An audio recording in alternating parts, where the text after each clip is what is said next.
సంవత్సరాల తరబడి ఎన్ని మందులు వాడినా మీ మోకాల నొప్పులు తగ్గట్లేదా? ప్రాణ పెయిన్ క్లినిక్ లో అత్యాధునిక చికిత్స.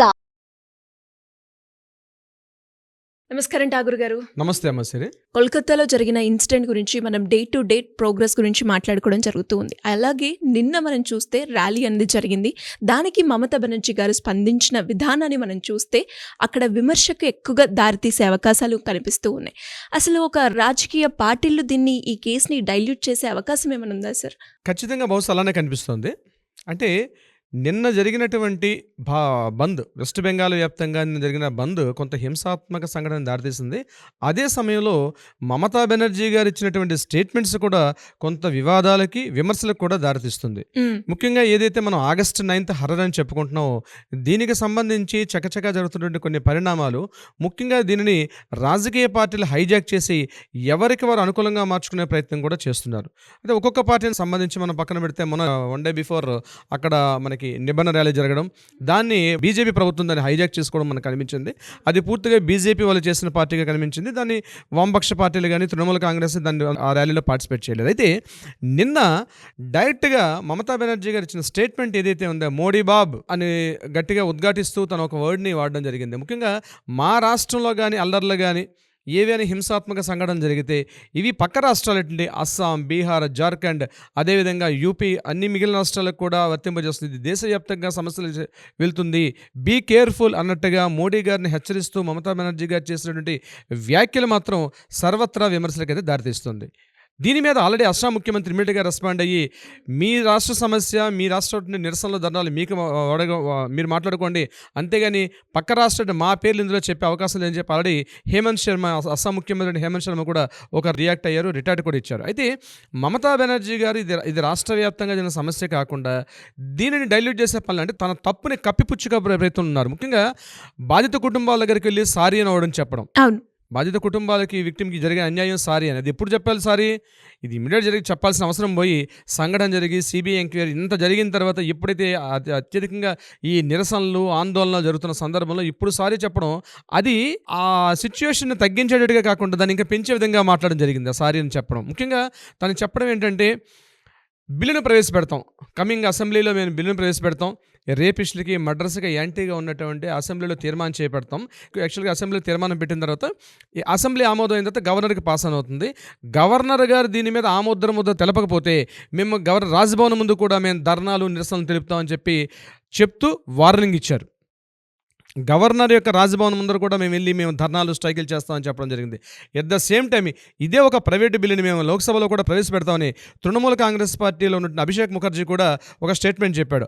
మేము లోక్సభలో కూడా ఒక ప్రైవేట్ బిల్లుని పెడతాం, అక్కడ కూడా ఆమోదించకపోతే కూడా మేము నిరసనలు అన్ని రకాలు తెలియపరుస్తామని చెప్పకనే చెప్తున్నారు. ఇది కాకుండా కమింగ్ రేపు ఆగస్టు 31 నుంచి రాష్ట్ర వ్యాప్తంగా తృణమూల కాంగ్రెస్ పార్టీ ముఖ్యంగా ఈ యొక్క రేపులు, మర్డర్లు ఏదైతే జరుగుతున్నాయో వీటి మీద స్త్రీలకు సరైన న్యాయం జరగట్లేదు అనే విషయం మీద జిల్లా వ్యాప్తంగా, మండల స్థాయిలో ప్రతి చోట మేము రాష్ట్ర వ్యాప్తంగా మేము నిరసన దీక్షలు చేపడతామని, అదేవిధంగా తాను కూడా ప్రత్యక్షంగా మళ్ళీ నేను పార్టిసిపేట్ చేస్తానని మమతా బెనర్జీ గారు చెప్పడం పెద్ద హాస్యాస్పదంగా ఉంది. ఎందుకంటే రాష్ట్రంలో ఒక ముఖ్యమంత్రి, తన చేతిలో సర్వాధికారాలు ఉంటాయి, షెడ్యూల్ 7 ప్రకారం కూడా పూర్తిగా లా అండ్ ఆర్డర్ అనేది, శాంతి భద్రతలు ఒక స్టేట్ చేతిలో ఉండేటప్పుడు తను ఎవరి మీద చేస్తుంది, ఎవరి కోసం చేస్తుంది, ఎందుకు చేస్తుంది అంటే ఖచ్చితంగా ఈ యొక్క టాపిక్ని డైల్యూట్ చేసే అవకాశం, మిస్గైడ్ చేసే అవకాశం ఉంది.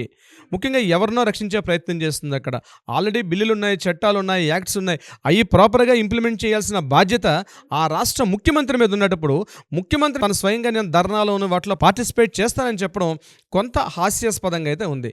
నిన్న జరిగిన భారత బంద్ కూడా బీజేపీ వాళ్ళు తలపెట్టినటువంటి 12 గంటల బంద్, మార్నింగ్ 6 to ఈవినింగ్ 6 వరకు చేసిన బంద్ కూడా చాలా హింసాత్మక సంఘటనలు దారితీసింది.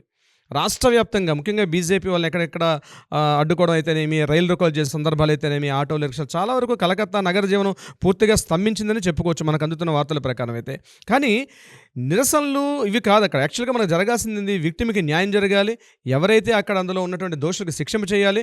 మమతా బెనర్జీ గారు తన యొక్క పూర్తిగా తనకున్నటువంటి సర్వాధికారాలు వినియోగించుకొని సత్వర న్యాయం జరగాలి. ముఖ్యంగా ఆవిడ డిమాండ్ చేస్తుంది ఫాస్ట్ ట్రాక్ కోర్ట్స్ ఖచ్చితంగా తొందరగా ఇంప్లిమెంట్ అయిపోవాలి, 15 రోజుల్లాగా ఎవరైతే నిందితులు పాల్పడితే వాళ్ళకి 15 రోజులకు ఉరిశిక్ష తీసేయాలని చెప్పి గట్టిగా గలమెత్తి ఆవిడ చెప్పడం కూడా ఒక విధంగా హాస్యాస్పదం. ఎందుకంటే దొంగ నడిచినట్టుంది ఇక్కడ.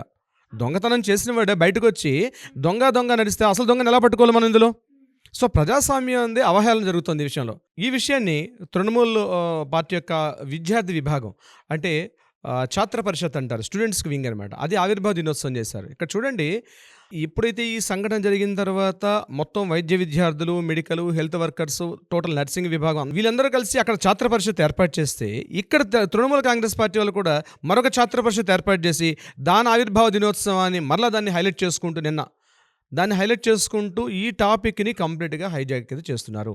ఈ మమతా బెనర్జీ గవర్నమెంట్ ఏదైతే తను చేస్తున్నటువంటి యాక్టివిటీస్ ఉన్నాయో ఇవన్నీ కూడా ఖచ్చితంగా ప్రజలకు వ్యతిరేకంగా ఉన్నాయి. ముఖ్యంగా తను సూచించింది ఈరోజు ఇప్పుడు సెంట్రల్ గవర్నమెంట్ సుప్రీంకోర్టు గైడ్లైన్స్ ఇచ్చిన తర్వాత ఈరోజు ఆవిడ చెప్తున్నారు, స్టేట్ గవర్నమెంట్లో ఉన్నటువంటి ఆల్ మెడికల్ డిపార్ట్మెంట్స్ వింగ్స్ అన్నీ కూడా కంప్లీట్గా స్వచ్ఛందంగా బయటికి రండి, జరిగిన న్యాయాన్ని మేము కంప్లీట్గా చేస్తామని చెప్పకుండా మీరు వచ్చి డ్యూటీస్లో జాయిన్ అవ్వండి, మేము మీకు ప్రొటెక్షన్ చేస్తామని ఇప్పుడు చెప్తున్నారు. కానీ మమతా బెనర్జీ గవర్నమెంట్ గారు ఏదైతే ఈరోజు హామీ ఇస్తున్నారో ఈ హామీ మీద వినే పరిస్థితుల్లో ఆ రాష్ట్ర వైద్య విభాగం కానీ, ముఖ్యంగా హెల్త్ వర్కర్స్ కానీ, నర్సింగ్ డిపార్ట్మెంట్స్ ఎవరు లేరు. ఈ రోజుకి వాళ్ళు రాష్ట్ర వ్యాప్తంగా ధర్నాలు వీటికి పాల్పడుతున్నారు. అయితే ఆవిడ ఈరోజు పిలుపునిచ్చారు, మీరు వచ్చి మీ డ్యూటీస్లో జాయిన్ అవ్వండి, మేము ప్రొటెక్షన్ చేస్తాను ఒక మాట అయితే చెప్పడం జరిగింది. కానీ ఏదైతే ఆవిడ చెప్పడం ఇది రాష్ట్ర సమస్యను తీసుకెళ్ళి మిగిలిన రాష్ట్రాల్లో కూడా వారం చేయడం అన్నది ఇది ఏదో అగ్నికి ఆజ్యం పోసేటట్టుగా టాపిక్ని పక్కకి డీవియేషన్ చేసే విధంగా ఉందని చెప్పడంలో ఎటువంటి అయితే సందేహం అయితే లేదమ్మాయి సిరి గారు.